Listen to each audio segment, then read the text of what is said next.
Good morning, children. How are you all? I'm sure you all are fine. So, today's poem on the grasshopper and cricket. See, look at the picture there. Yes, that is grasshopper. The bigger one is grasshopper, and the small creature is what? Cricket. This I'm showing you so that you know how does a grasshopper look like, how does a cricket look like. So it's a lovely picture where you can see what? Grasshopper and cricket. Yes, children. See, this is what? The green color insect that you see here is cricket.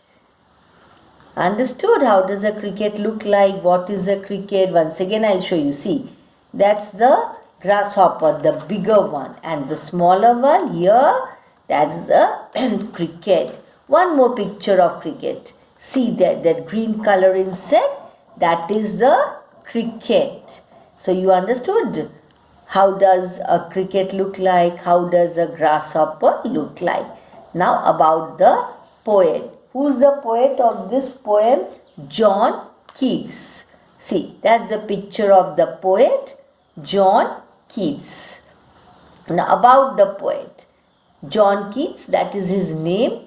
When was he born? 31st October 1795, Moorgate, City of London in the United Kingdom. So died. When did he die? 23rd February 1821 in Rome in Italy. Okay? Poems. Ode to a Nightingale. These are the poems that he has written. Ode on a Grecian Urn and Ode to Autumn. Movies. Arterial. Okay. Now, what is the theme of the poem? Theme is the lesson about life or statement about human nature that the poem expresses. To determine theme, start by figuring out the main idea. Then keep looking around the poem for details such as structure, sounds, word choice, and any poetic devices used. Okay. Once again, look at the picture there. Clear picture of grasshopper and cricket. Lovely pictures, yes. So I hope by now you have understood what is a grasshopper and what is a cricket. How does a grasshopper look like? How does a cricket look like? Did you see there? Yeah. Okay. So have you understood what is a grasshopper and what is a cricket? Okay. Now we'll begin the summary. Now let's have a look at the summary of the poem.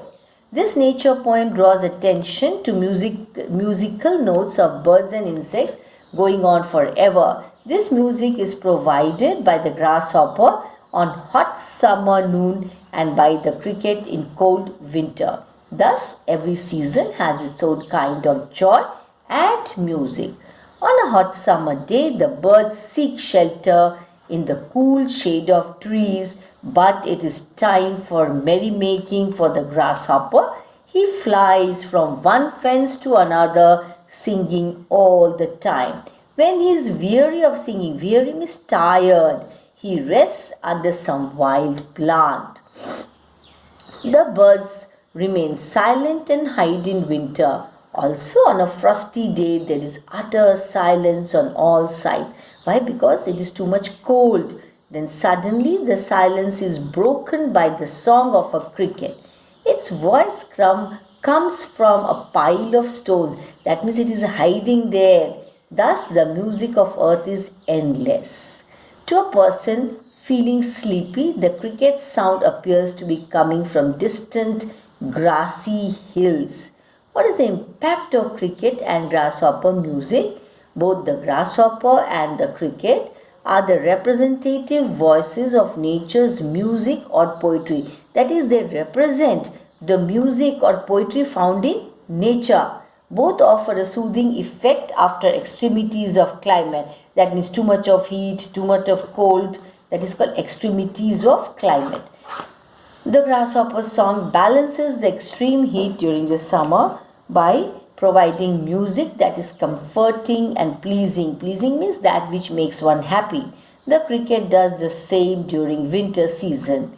What is the main theme of the poem on the grasshopper and cricket? So the main theme or the central idea of the poem is the tenacity of the grasshopper and the cricket to provide entertainment and joy to us through their respective songs. Their songs represent the poetry of earth that never ceases, never stops, never ceases, exists even during extreme circumstances, when it is too hot and when it is too cold. What is the message of the poem?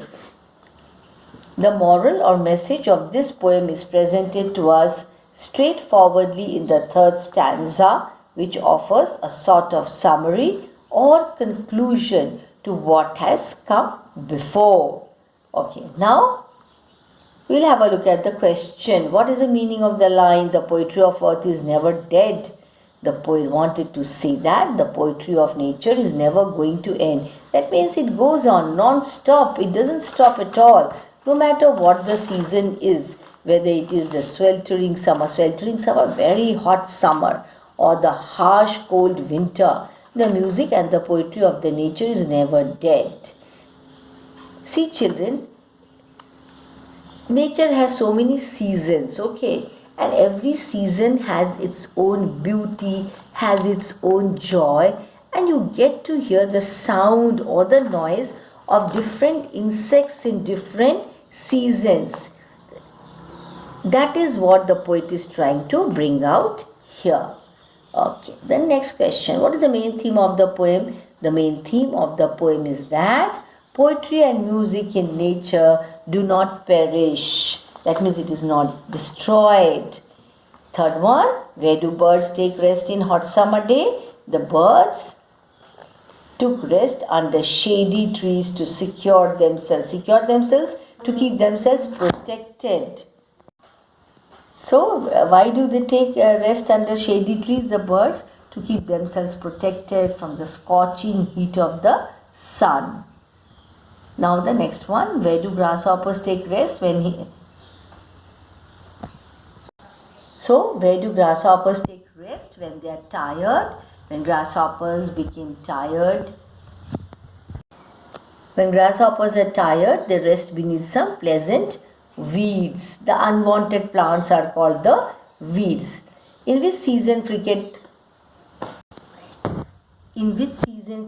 sings? Cricket sings in winter when it is very cold and quiet. The winter silence is broken by shrill sound. Shrill sound of what? Of the cricket. Okay?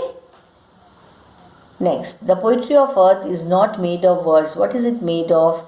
As suggested in the poem.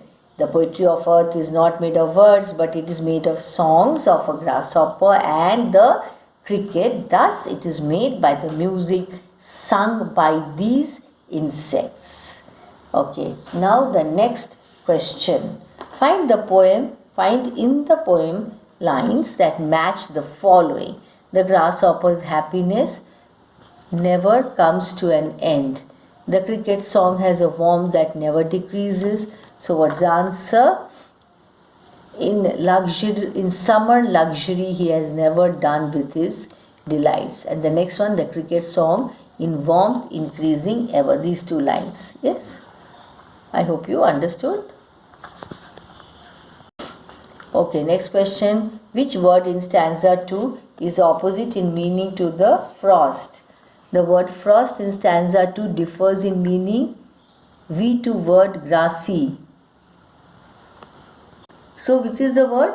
The word frost in stanza 2 differs in meaning to the word grassy. Yes, frost has a chilly reference, which means a degree or state of coldness sufficient to cause the freezing of water. This means it lacks green grass. Next one. The poetry of earth continues round the year through a cycle of 2 seasons mentioned each with its representative voice. The grasshopper takes the lead in summer. He is never done with his delight. On a long winter evening, when the forest is silent, the cricket sings. So the cricket sings with its shrill voice from the stone. Okay children, so please note down the summary, the questions and answers. Okay, you will be getting it in the examination. So don't forget to go to the questions, answers.